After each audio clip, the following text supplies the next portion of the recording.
Before you completely give up on routines and think to yourself you're just not that type of person, let me show you the biblical pattern that completely changed my approach to motherhood and daily peace.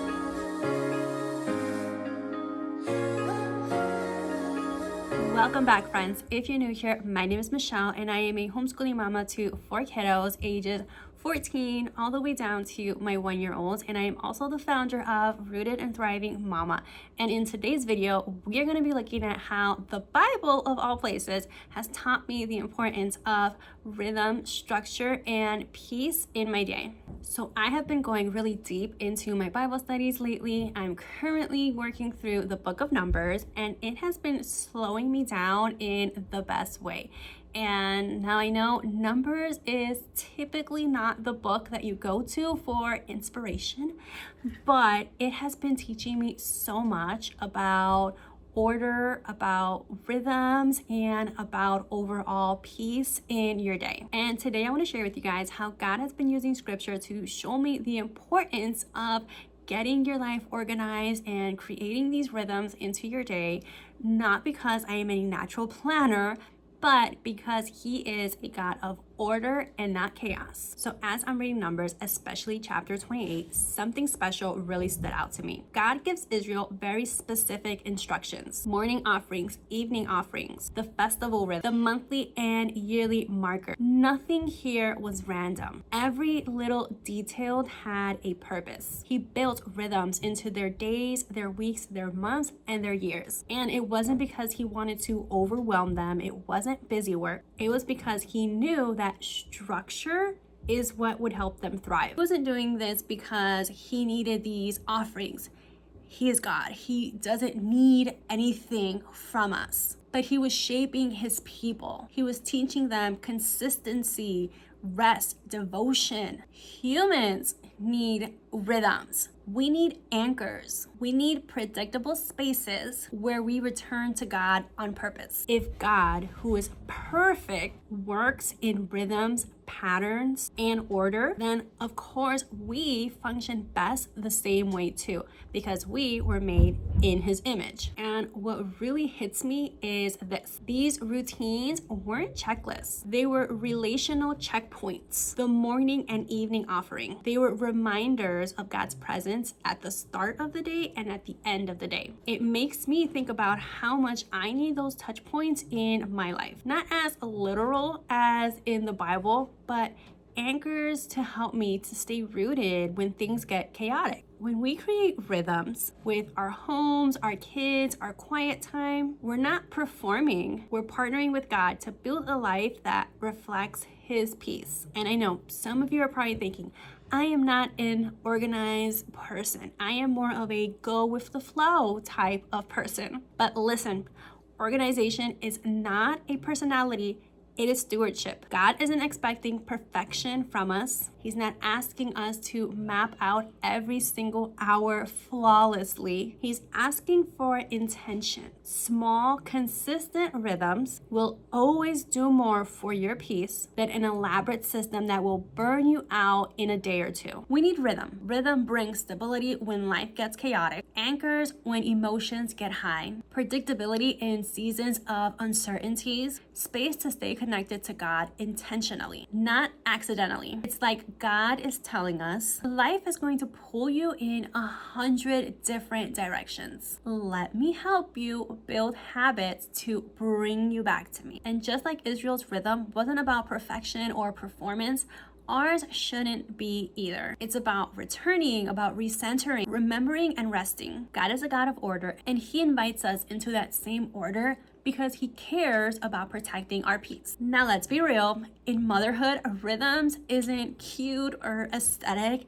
It's about survival. Rhythms gives your nervous system that sense of safety, and it gives your home a sense of direction. And in my life with 4 kids, homeschooling, trying to run a business, going on co-ops, and just trying to get closer to Jesus. And if I don't create some type of rhythm, it feels like everything is just being thrown at me instead of me having some type of control over it. You don't need a perfect schedule, you just need repeatable anchors. So let me give you a framework of what's been helping me so far, and it's so simple. So the first thing is to pick your anchors. Pick 3 things in your day that happens no matter what. Something for the morning, something for your midday, and then something for the evening. And then you're going to attach one small rhythm to each of those anchors. So for example, for your morning anchor, it could be a prayer, it could be a verse. For me specifically, my morning anchor is my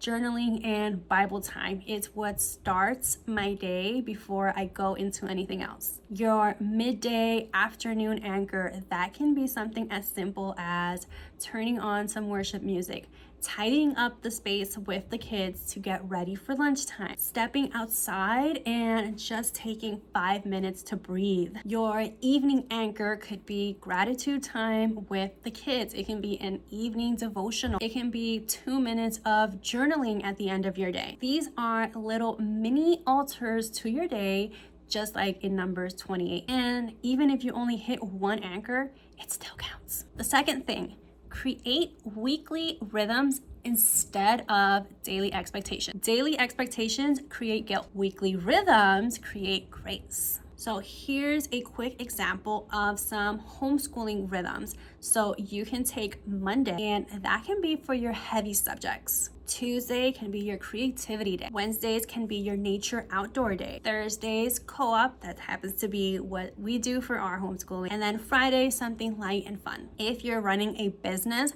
here's how that can look. Monday can be your content day. Tuesday, work on all your admin stuff. Wednesdays, plug in your meetings. Thursdays can be an extra content day. And then Fridays can be left for planning. So what you're doing is that you're giving each thing a home instead of trying to do everything on every day. Number 3, build margins on purpose. We need margins for rest, margins for God, and margins for interruptions, because kids get sick.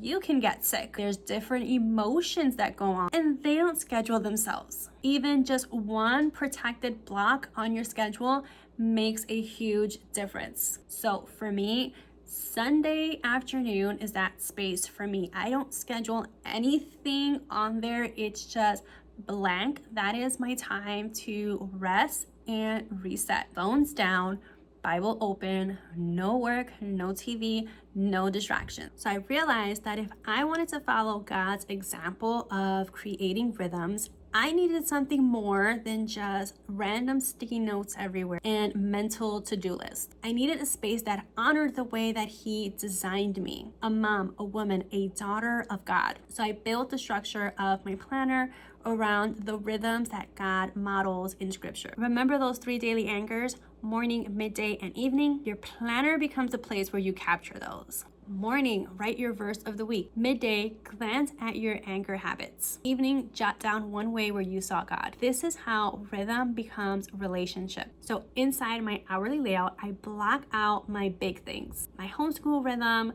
my co-op days, business hours, and family nights. It's not so that I can control every little thing.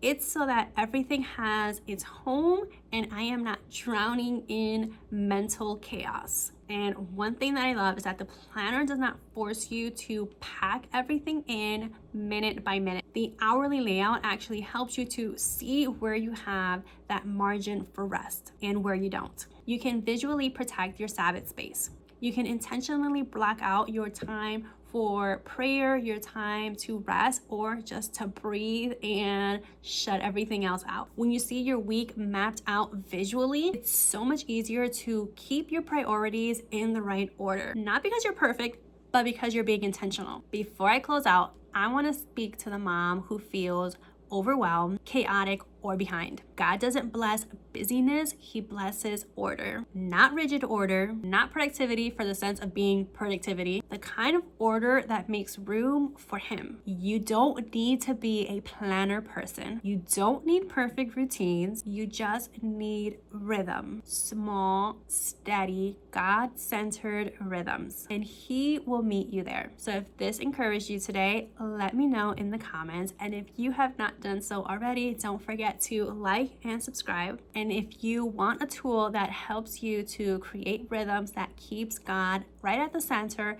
I'm going to go ahead and link the planner down in the comments. But whether you use my planner or you just use a simple journal, I pray that you find the rhythms to help you feel rooted and thriving. So until next time, friends, thank you so much for watching, and I will see you later. Bye, guys.